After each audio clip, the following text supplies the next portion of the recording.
Bayangkan sebuah kampung Arab yang begitu tertutup, di mana perbedaan dianggap ancaman. Tapi suatu malam, sebuah gereja misterius muncul begitu saja, tanpa suara, tanpa tukang bangunan. Sejak saat itu, hidup warga tak lagi sama. Dari mimpi-mimpi aneh hingga kesembuhan ajaib, satu persatu warga mulai mengalami sesuatu yang tak bisa dijelaskan. Penolakan berubah menjadi kekaguman, kemarahan berubah menjadi air mata pertobatan. Ketika kebencian dilawan dengan kasih, perubahan pun terjadi bukan dengan paksaan, tapi lewat kuasa damai yang menyentuh hati terdalam. Apa yang sebenarnya terjadi di gereja itu? Saksikan kisah nyata yang mengguncang iman dan logika, karena terang selalu menang atas gelap. Di sebuah kampung padat penduduk yang mayoritas beragama Islam, masyarakat hidup tenang dalam tradisi dan keyakinan yang sudah mengakar selama puluhan tahun. Suasana damai itu tiba-tiba berubah ketika pada suatu pagi, warga terkejut melihat bangunan asing berdiri megah di tengah lapangan kosong yang selama ini dibiarkan tak terjamah. Bangunan itu menyerupai gereja tua bergaya Eropa, lengkap dengan menara dan jendela kaca patri yang memantulkan cahaya pelangi saat terkena sinar matahari pagi. Tidak ada suara pembangunan sebelumnya, tidak ada material tersisa, dan tidak satupun warga mengetahui kapan bangunan itu didirikan. Kejadian ini membuat seluruh warga geger dan menduga-duga penyebabnya. Lurah kampung dan para tokoh agama setempat langsung mengadakan pertemuan darurat. Mereka menyatakan bahwa bangunan tersebut tidak memiliki izin dan mencurigakan. Bahkan sebagian menduga itu adalah bentuk sihir atau trik orang luar untuk mengacaukan keyakinan warga. Namun saat petugas dikirim untuk mendekati dan menyelidiki bangunan itu, mereka kembali dengan ekspresi bingung dan bercerita bahwa saat mereka menyentuh dinding gereja itu, tubuh mereka merasa ringan dan damai. Bahkan beberapa sampai menangis tanpa tahu sebabnya. Fenomena itu membuat diskusi semakin memanas dan banyak tokoh sepakat bahwa tempat itu membawa pengaruh aneh. Salah satu pemuda kampung bernama Karim, yang dikenal aktif dalam kegiatan pemuda masjid, merasa sangat penasaran. Ia merasa ada daya tarik dari gereja itu yang sulit dijelaskan. Malam harinya, ia diam-diam mendekati bangunan tersebut. Anehnya, pintu gereja yang tertutup rapat di siang hari perlahan terbuka ketika malam menjelang, seolah mengundang siapapun yang ingin masuk. Karim merasa jantungnya berdebar, namun keberaniannya mendorongnya melangkah masuk ke dalam. Ruangan di dalamnya dipenuhi cahaya putih lembut tanpa ada sumber lampu, dan udara di dalam gereja terasa hangat dan menenangkan. Keesokan harinya, Karim menceritakan pengalamannya pada beberapa teman dekatnya, namun ia tidak berani mengakuinya secara terbuka karena takut dituduh murtad. Ia hanya bilang bahwa tempat itu tidak jahat dan mengandung kedamaian. Beberapa warga lainnya juga mengaku melihat cahaya dari jendela kaca patri saat malam, dan sebagian mengaku mendengar nyanyian samar dari dalam bangunan tersebut, padahal tidak ada satupun manusia terlihat berada di sana. Kabar ini cepat menyebar dan membuat warga semakin bingung antara rasa takut dan rasa penasaran. Semakin hari, banyak warga mulai berdatangan ke area sekitar gereja, meskipun hanya sekadar berdiri dan mengamati dari jauh. Yang aneh, anak-anak kecil yang biasanya takut lewat lapangan itu kini justru bermain-main di sekitar bangunan dengan riang. Seorang anak berkata bahwa ia melihat cahaya emas yang membuatnya merasa senang. Beberapa orang tua mulai cemas karena anak-anak mereka mulai menyukai tempat itu dan tidak mau lagi pergi ke tempat mengaji. Ketegangan pun mulai dirasakan di antara para orang tua dan tokoh agama kampung. Salah satu hal yang paling mengejutkan adalah ketika seorang nenek yang sudah lama lumpuh, tiba-tiba bisa berjalan kembali setelah duduk berlama-lama di depan gereja. Ia tidak tahu bagaimana hal itu bisa terjadi, tapi ia mengaku merasa hangat dan melihat bayangan seorang pria berjubah putih tersenyum kepadanya. Kejadian ini membuat warga mulai membicarakan kemungkinan adanya kekuatan gaib positif di dalam bangunan misterius itu. Sekelompok warga menganggapnya sebagai mukjizat, tapi yang lain tetap curiga bahwa ini adalah trik pemurtadan. Pemerintah kota sempat mencoba mengirim alat berat untuk membongkar bangunan tersebut. Namun ketika ekskavator mendekat, mesin tiba-tiba mati dan tidak bisa menyala kembali. Operatornya mengaku melihat sosok bersinar berdiri di depan pintu gereja dan langsung mundur karena ketakutan. Hal ini semakin memperkuat kesan bahwa bangunan tersebut bukan sembarang bangunan biasa. Akhirnya, pembongkaran ditunda dengan alasan teknis, padahal banyak pihak mulai merasa bahwa ini adalah masalah yang lebih besar dari sekadar bangunan ilegal. Di sisi lain, kampung mulai terbagi menjadi dua kubu. Mereka yang ingin gereja itu dihancurkan karena dianggap membahayakan akidah, dan mereka yang penasaran dan mulai percaya bahwa ini adalah tanda dari Tuhan. Sebagian warga bahkan mulai mendoakan keluarga mereka yang sakit di depan gereja. Anehnya, beberapa di antaranya mengaku mendapat kesembuhan. Ini membuat suasana semakin sulit dikendalikan, Karena setiap tindakan penolakan terhadap gereja malah dibalas dengan kejadian-kejadian aneh yang menguatkan kepercayaan sebagian warga. Menjelang akhir bulan, lurah kembali mengadakan pertemuan umum. Namun kali ini, tidak semua warga hadir, karena sebagian justru memilih berkumpul di sekitar gereja saat malam. Mereka tidak melakukan ritual tertentu, hanya duduk dalam diam, seolah menantikan sesuatu. Dalam suasana senyap itu, banyak warga mulai bertanya-tanya dalam hati. Apakah mereka sedang menyaksikan keajaiban atau awal dari kekacauan besar? Gereja itu tetap berdiri tanpa ada yang mengklaim membangunnya. Dan hingga saat ini, tak seorang pun tahu dari mana ia berasal. Setelah kehadiran gereja misterius mengguncang kehidupan kampung, berbagai fenomena aneh mulai terjadi hampir setiap malam. Salah satu kejadian yang mencuat adalah kesembuhan mendadak seorang pemuda bernama Fadil, yang sebelumnya mengalami kelumpuhan sejak kecelakaan motor setahun lalu. Suatu malam, tanpa sebab yang jelas, ia duduk bersandar di pagar gereja sambil menangis, lalu tertidur.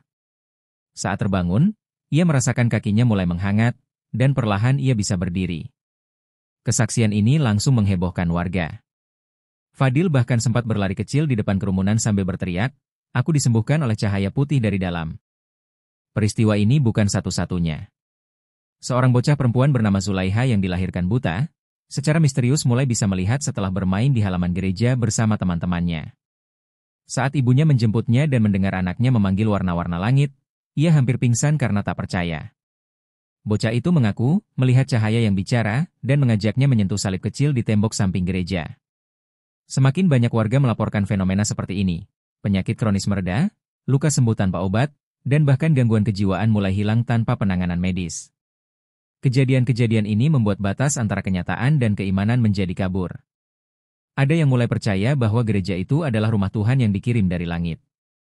Sebaliknya, para tokoh agama mulai cemas. Mereka menduga ini adalah bentuk ujian besar yang dikirim untuk menggoyahkan akidah umat Islam di kampung. Seorang ustaz tua bernama Haji Mahfudz mengimbau warga agar jangan terlalu percaya dengan hal-hal gaib yang belum jelas sumbernya. Namun, saat cucu beliau sendiri mengaku bermimpi disapa pria bersinar yang menyebut dirinya Yesus, ia mulai terguncang dan menyimpan kegalauan sendiri. Karim, pemuda yang pertama kali masuk gereja, mulai menjadi sorotan warga. Ia sering terlihat duduk sendirian di depan bangunan itu, merenung sambil mencatat sesuatu di buku catatannya. Beberapa warga yang penasaran mencoba bertanya, tapi Karim hanya menjawab singkat, "Aku sedang menulis suara-suara yang kudengar dalam hati." Kata-katanya membuat orang-orang bertanya-tanya apakah ia mulai gila atau benar-benar mengalami sesuatu yang tak bisa dijelaskan dengan logika. Beberapa teman lamanya yang dulu rajin ikut pengajian mulai menjauh, takut ikut terpengaruh. Namun demikian, kelompok warga yang merasa damai di dekat gereja semakin bertambah. Mereka tak serta-merta menyebut diri mereka Kristen, tapi mulai belajar tentang kasih, pengampunan, dan damai sejahtera. Tanpa disadari, banyak dari mereka mulai mencari Injil secara sembunyi-sembunyi di internet atau membeli salinan Alkitab secara diam-diam dari luar kampung. Para penjual buku di pasar bahkan mengaku bahwa permintaan Alkitab meningkat drastis dalam waktu sepekan, meski semua dilakukan dalam bayang-bayang ketakutan. Puncaknya terjadi ketika di suatu pagi buta, sebuah salib besar terlihat muncul di atas pintu utama gereja. Tak ada yang melihat siapa yang meletakkannya, tapi ukiran salib itu menyala pelan ketika matahari terbit. Warga yang melihatnya langsung berteriak memanggil tetangga dan kerumunan pun berkumpul dalam hitungan menit. Peristiwa itu membuat mereka yang masih ragu mulai berpikir ulang. Bahkan seorang pemuda dari kelompok remaja masjid yang paling keras menolak, akhirnya mengaku bahwa ia bermimpi tentang cahaya terang dan suara lembut yang menyuruhnya, "Jangan takut." Meski demikian, para pemuka agama kampung tidak tinggal diam. Ustaz Rahmat, salah satu tokoh muda yang berpengaruh, mulai mengadakan ceramah-ceramah khusus bertema, bahaya pemurtadan terselubung. Ia meminta warga tetap waspada dan menjaga anak-anak serta keluarga dari pengaruh luar. Namun tanpa ia sadari, dalam hatinya sendiri mulai muncul keraguan. Suatu malam, ia bermimpi berada di sebuah taman luas di mana seorang pria berjubah putih mengajaknya duduk dan berkata, "Jangan lawan damai, lawanlah kebencian." Ustaz Rahmat terbangun dengan keringat dingin dan merasa jiwanya sedang diguncang. Suasana kampung perlahan berubah. Ketegangan tidak lagi terlihat secara terang-terangan, tapi lebih banyak dalam bisikan dan tatapan curiga. Warga yang tertarik dengan gereja mulai membentuk kelompok kecil yang sering berkumpul di sekitar bangunan saat malam. Mereka menyanyikan lagu-lagu yang mereka dengar dari mimpi atau dari internet, meski belum mengerti artinya. Di sisi lain, kelompok penolak mulai menyebar isu bahwa gereja itu akan membawa kutukan, bahwa bencana akan datang jika mereka tidak segera menghancurkannya. Namun tak satu pun dari bencana itu terbukti terjadi. Di tengah kebingungan itu, muncul seorang wanita tua dari luar kota.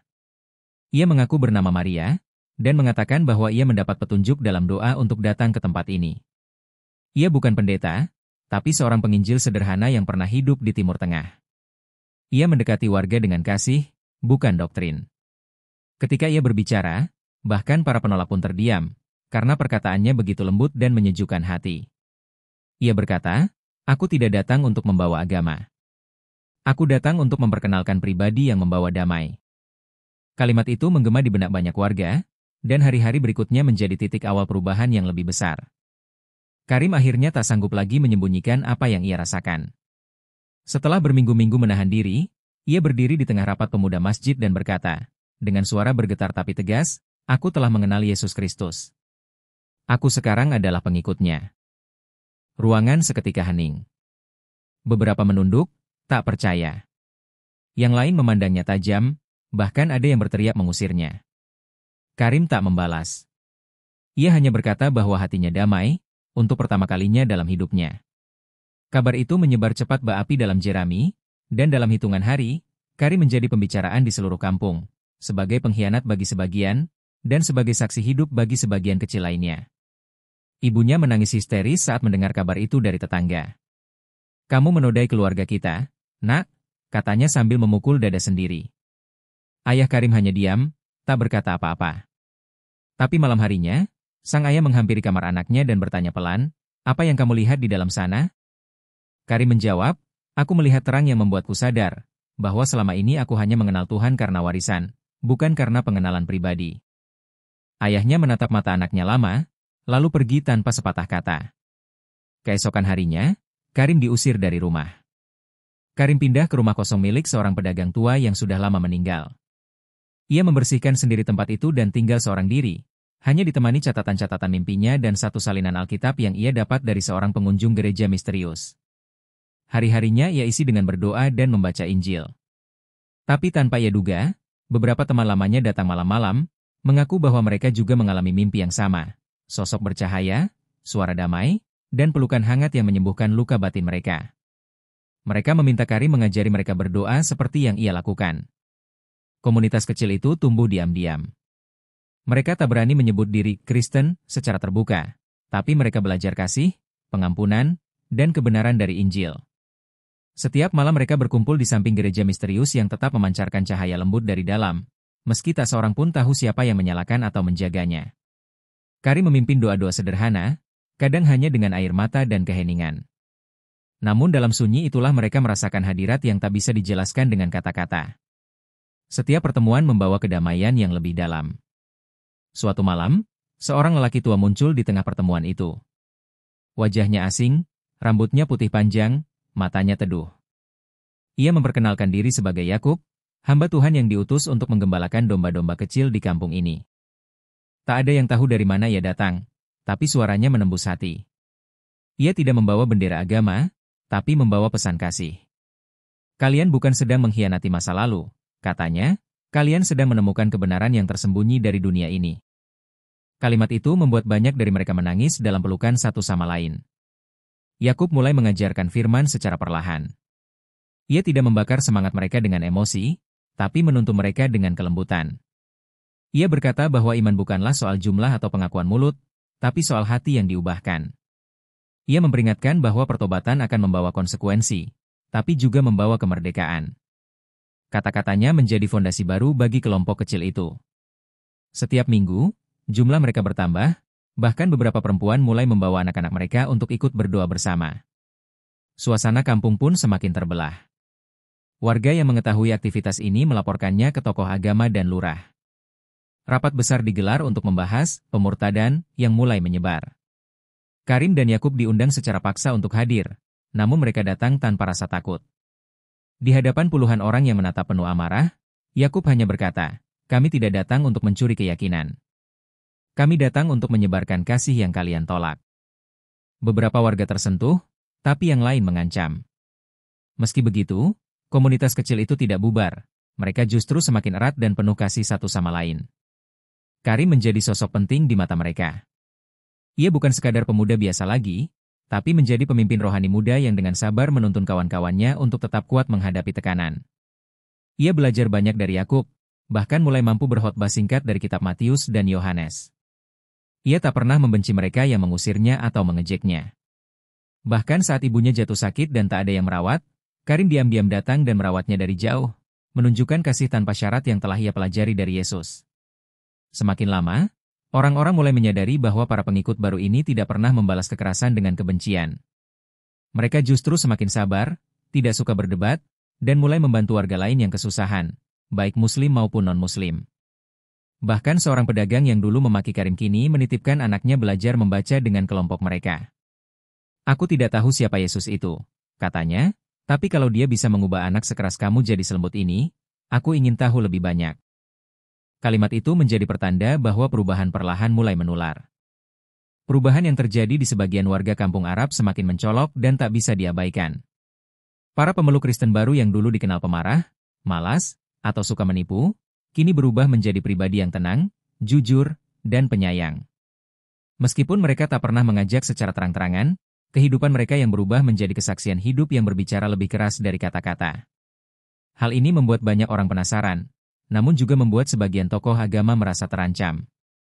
Mereka khawatir perubahan ini adalah bentuk halus dari pemurtadan masif, dan gereja misterius itu adalah alat utama yang dipakai untuk menghancurkan akidah umat. Ustaz Rahmat, yang semula mulai goyah karena mimpinya, kini memantapkan diri untuk menjadi garda terdepan penolak perubahan itu. Ia menyebarkan seruan bahaya, penyusupan Kristen, melalui ceramah-ceramah, bahkan membuat selebaran yang dibagikan dari rumah ke rumah. Dalam salah satu khutbah Jumat, ia menyebut para pengikut Yesus itu sebagai serigala berbulu domba yang membawa senyum tapi menyimpan racun. Kata-katanya mengobarkan emosi sebagian warga yang merasa tersinggung keyakinannya diganggu. Beberapa remaja bahkan membentuk kelompok untuk menjaga masjid dan merazia rumah-rumah yang dicurigai melakukan pertemuan Kristen. Aksi mereka segera menjurus pada kekerasan. Rumah Karim yang selama ini digunakan sebagai tempat berkumpul diam-diam dilempari batu pada malam hari. Pagar depan dicoret dengan cat merah bertuliskan, "Murtad Neraka." Karim tak membalas. Ia justru keluar rumah dan membersihkan cat itu sendiri sambil tersenyum. Namun, teror berlanjut. Seorang anggota kelompok Kristen yang sedang berjalan ke warung dipukul oleh dua pemuda bertopeng dan diancam akan dibakar hidup-hidup jika tidak kembali ke agama semula. Kejadian-kejadian ini membuat para pengikut baru merasa ketakutan, tapi mereka memutuskan untuk tetap berdoa dan mengampuni. Lurah kampung akhirnya turun tangan dan memanggil kedua belah pihak. Ia menegaskan bahwa perbedaan keyakinan adalah hak individu yang dijamin konstitusi. Namun tekanan dari kelompok mayoritas membuat lurah ikut bingung menentukan sikap. Di sisi lain, pemerintah kota menerima petisi dari sekelompok warga yang mendesak agar gereja misterius segera dibongkar karena dianggap ilegal dan mengganggu kerukunan. Pemerintah mengirim alat berat dan petugas keamanan untuk melakukan eksekusi. Tapi sesuatu yang aneh terjadi. Saat ekskavator mulai mendekat, mesinnya tiba-tiba mati seperti babak sebelumnya. Operator alat berat panik dan mundur. Ia bersumpah melihat bayangan besar seperti malaikat berdiri di atap gereja. Warga yang menyaksikan kejadian itu dari kejauhan mulai riuh. Beberapa malah lari menjauh. Petugas keamanan meminta operasi dihentikan sementara karena sebagian personel mengalami sesak napas dan pusing mendadak. Pemerintah kota akhirnya menarik kembali alat berat dengan alasan teknis, tapi suara di balik layar menyebut bahwa tempat itu memiliki energi aneh yang tidak bisa dijelaskan. Kegagalan pembongkaran justru membuat gereja semakin dianggap sakral oleh para pengikutnya dan bahkan oleh sebagian warga netral.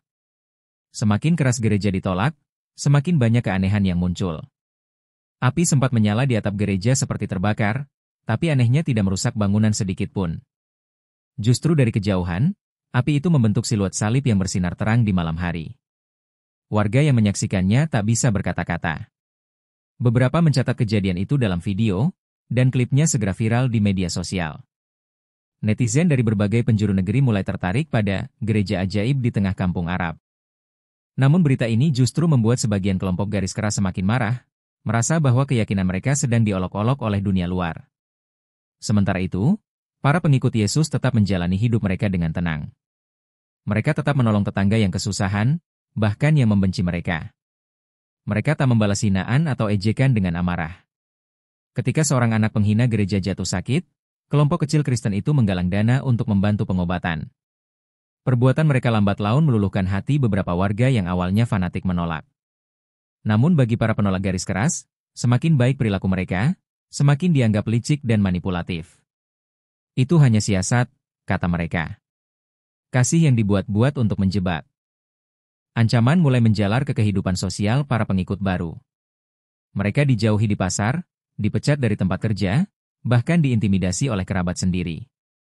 Beberapa orang tua melarang anak-anak mereka bermain dengan anak dari keluarga Kristen. Situasi kampung semakin tegang, seperti bara yang hanya menunggu percikan api untuk meledak. Karim dan Yakub tetap menguatkan hati para pengikut. Mereka mengatakan bahwa ini bukan perjuangan melawan manusia, tapi peperangan rohani. Jangan takut pada yang bisa membunuh tubuh, kata Yakub, takutlah kepada yang berkuasa atas jiwa. Kebuntuan terjadi.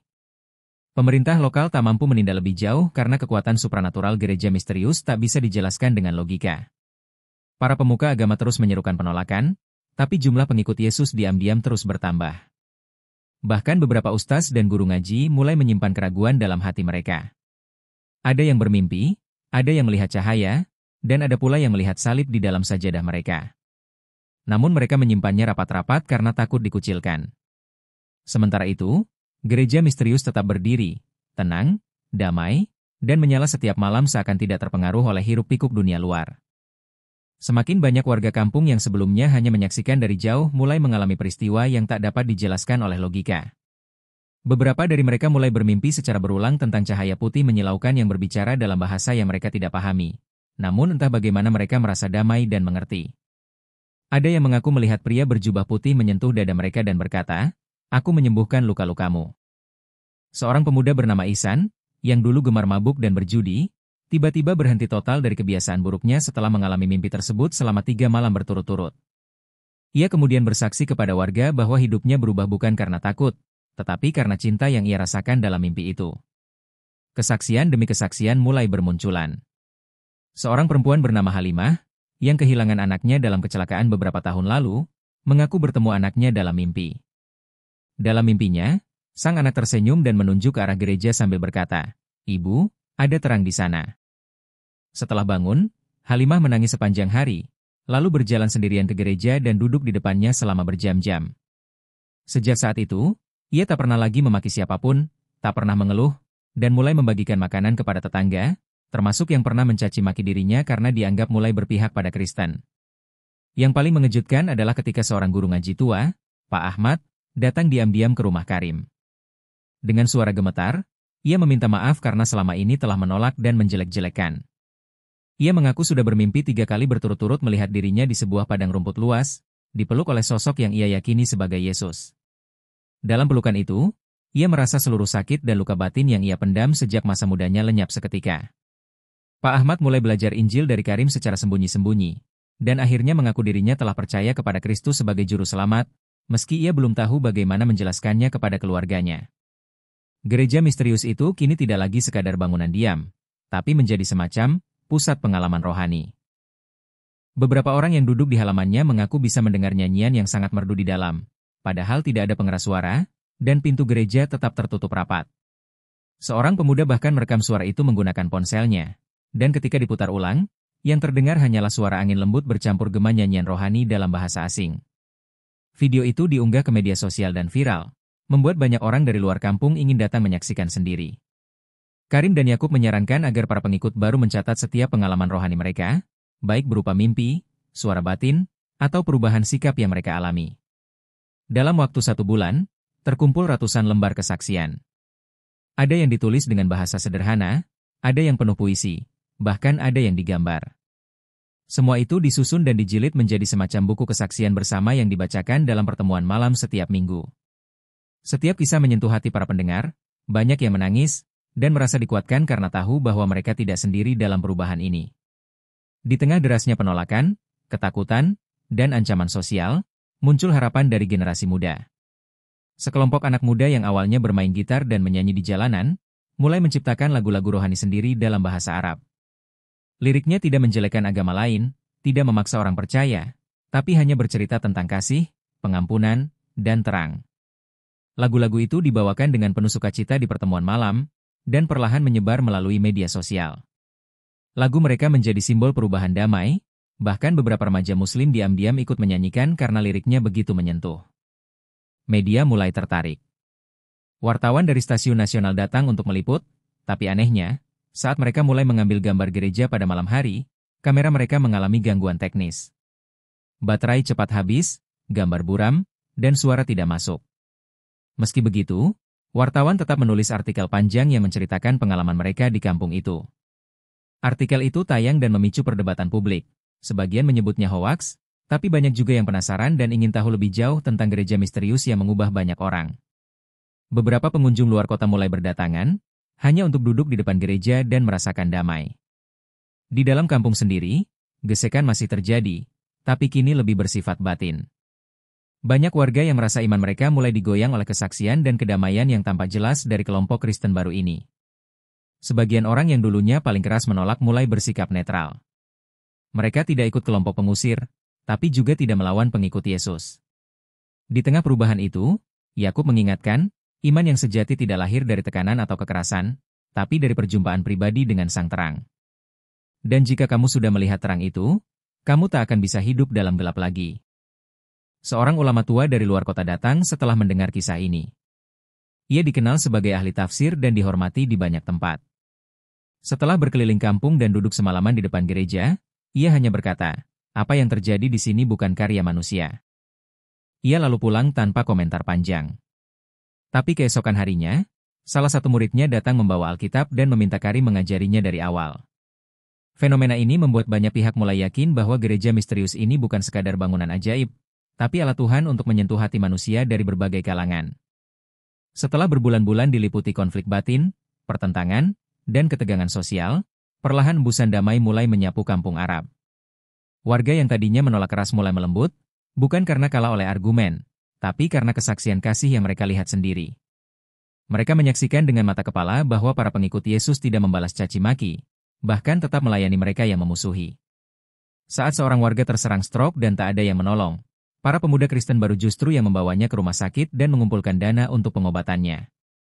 Perbuatan-perbuatan semacam inilah yang diam-diam menggugah hati warga satu persatu. Karim, yang dulunya dicemooh dan dijauhi, kini mulai dihormati karena kesabaran dan kasihnya. Ia tidak menuntut pengakuan, tidak membalas benci, bahkan ketika ibunya masih tak mau menyapanya, ia tetap datang setiap pagi mengantar makanan ke depan pintu rumahnya. Ibu Karim akhirnya luluh. Suatu malam, ia menangis sendirian di kamar, lalu berdoa untuk pertama kalinya kepada Yesus, Tuhan yang telah mengubah anaknya menjadi manusia yang jauh lebih baik. Beberapa hari kemudian, ia bergabung dalam pertemuan malam bersama Karim dan umat lainnya, dan disambut dengan pelukan dan air mata. Tokoh-tokoh masyarakat yang awalnya menentang mulai bersikap netral. Ustaz Rahmat, setelah melalui pergumulan panjang, akhirnya mengaku bahwa hatinya telah disentuh terang. Ia meminta maaf di hadapan umum kepada para pengikut Yesus, lalu mengundurkan diri dari posisinya sebagai imam masjid. Keputusannya mengejutkan banyak pihak, namun ia tak memberi pembelaan panjang, hanya berkata, aku tidak mengkhianati agama lamaku. Aku hanya memilih berjalan di jalan yang memberi hidup. Setelah itu, ia mulai membimbing beberapa warga dalam kelompok diskusi damai antariman. Pemerintah desa yang sebelumnya ragu mulai mengambil sikap positif. Lurah menyampaikan dalam pertemuan umum bahwa semua warga berhak memilih keyakinan mereka tanpa takut dihina, dikucilkan, atau disakiti. Ia bahkan mengeluarkan surat edaran khusus yang melindungi kebebasan beribadah semua golongan. Beberapa warga sempat menolak, tapi suara minoritas itu semakin kecil karena semakin banyak yang merasakan perubahan positif di kampung mereka. Hubungan antar warga mulai menghangat, dan suasana yang dulu tegang kini berubah menjadi lebih terbuka dan saling menghormati. Yang lebih mengejutkan lagi, gereja misterius yang tadinya dijaga rapat oleh cahaya tak kasat mata, kini mulai terbuka secara simbolis.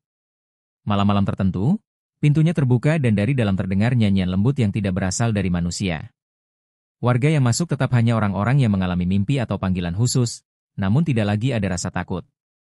Gereja itu seolah hidup, menyambut mereka yang mencari terang dan kedamaian. Setiap pengalaman di dalamnya bersifat pribadi dan berbeda bagi tiap orang, seakan Tuhan sendiri yang bicara langsung dalam hati mereka masing-masing. Sekelompok warga mulai membentuk paduan suara dan mengisi pertemuan malam dengan pujian dalam berbagai bahasa, termasuk bahasa Arab. Lagu-lagu mereka tidak hanya diputar di kampung sendiri, tapi juga viral di media sosial. Banyak orang dari luar kota datang bukan untuk berdebat, tapi untuk menyaksikan kedamaian yang terpancar dari komunitas ini.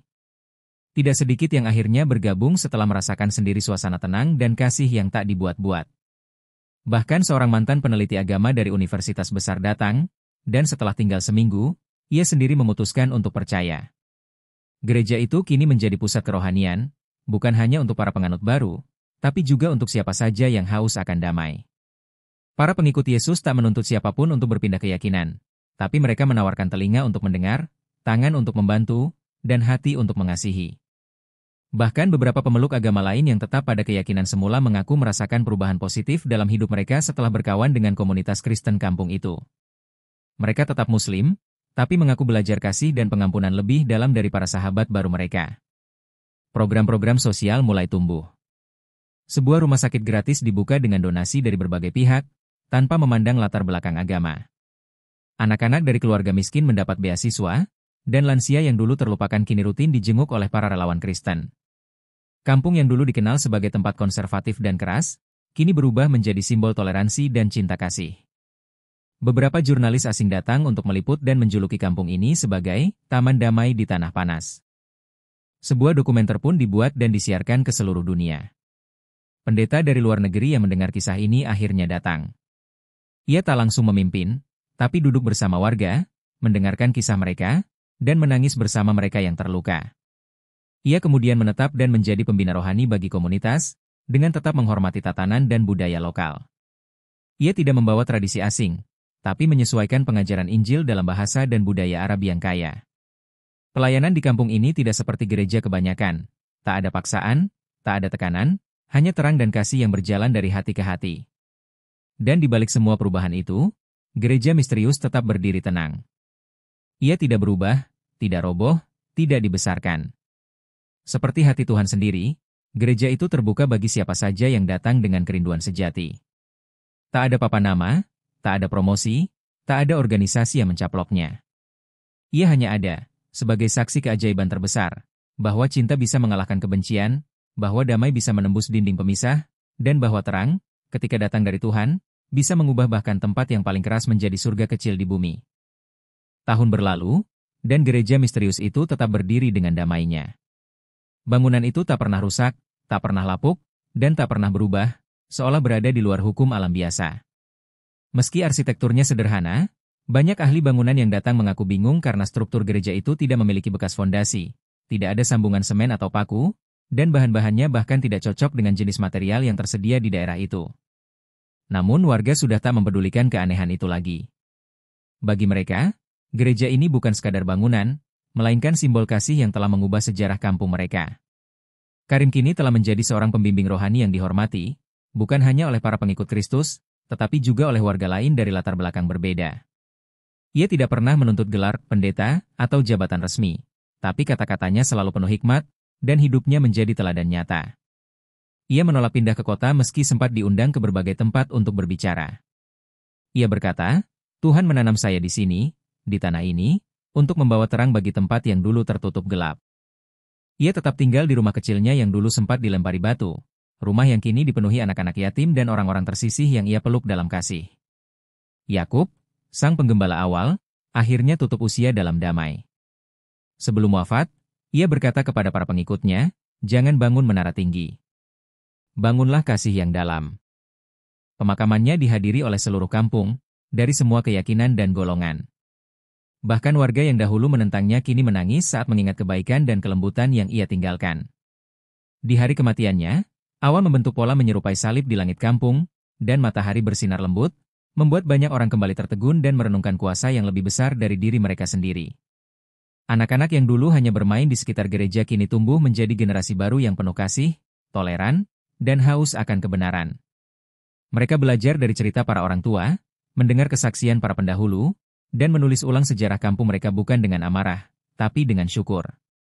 Beberapa dari mereka memilih menjadi pengajar, perawat, pengusaha sosial, bahkan pemimpin desa yang baru. Mereka membawa roh baru yang tidak mencari dominasi, tapi damai. Kampung Arab, yang dahulu identik dengan kekerasan ideologi, kini dikenal sebagai kampung yang penuh keajaiban dan keharmonisan. Gereja itu tidak memiliki lonceng, tidak memiliki pengeras suara, namun setiap malam Jumat, suara nyanyian pujian dari dalamnya tetap terdengar. Tidak ada yang tahu pasti siapa yang menyanyi. Para pengikut Yesus mengaku tidak menyusun jadwal apapun. Mereka hanya datang ketika hati mereka digerakkan. Dan entah bagaimana, mereka selalu menemukan gereja itu bersih, sejuk, dan terang benderang di dalamnya, meski tak ada satu lampu pun yang dipasang. Beberapa ahli rohani menyebut tempat itu sebagai altar langit, tempat Tuhan sendiri bersemayam di antara manusia dengan cara yang paling lembut. Konflik yang dulu merobek kampung itu perlahan menjadi cerita masa lalu yang dikenang sebagai pelajaran berharga. Warga mulai menulis ulang sejarah kampung mereka dalam buku bersama, tidak dengan kebencian, tapi dengan kejujuran. Mereka menulis bagaimana perpecahan, kebingungan, dan keanehan spiritual bisa disembuhkan oleh kasih yang tidak memaksa. Mereka menulis bahwa kebenaran tidak selalu datang melalui debat, tapi lewat hidup yang diubahkan. Dan di halaman terakhir buku itu tertulis kalimat, terang datang tidak untuk menyingkirkan yang lama, tapi untuk menyinari apa yang tersembunyi di dalamnya. Warga luar yang datang ke kampung itu kini tidak lagi datang dengan rasa penasaran, melainkan untuk belajar. Banyak komunitas antaragama, para peneliti, bahkan pemuka dari berbagai iman datang untuk melihat bagaimana kasih dapat menjembatani perbedaan yang tampaknya tidak bisa didamaikan. Mereka tidak menemukan doktrin, tidak ada misi tersembunyi, hanya kehidupan yang sederhana dan tulus. Bahkan seorang biksu Buddha yang datang berziarah berkata, "Saya tidak mengubah keyakinan saya, tapi saya mengakui, tempat ini dipenuhi oleh terang yang murni." Pada suatu malam, seluruh warga berkumpul di depan gereja untuk memperingati 10 tahun sejak bangunan itu pertama kali muncul. Tidak ada panggung besar, tidak ada selebrasi mewah.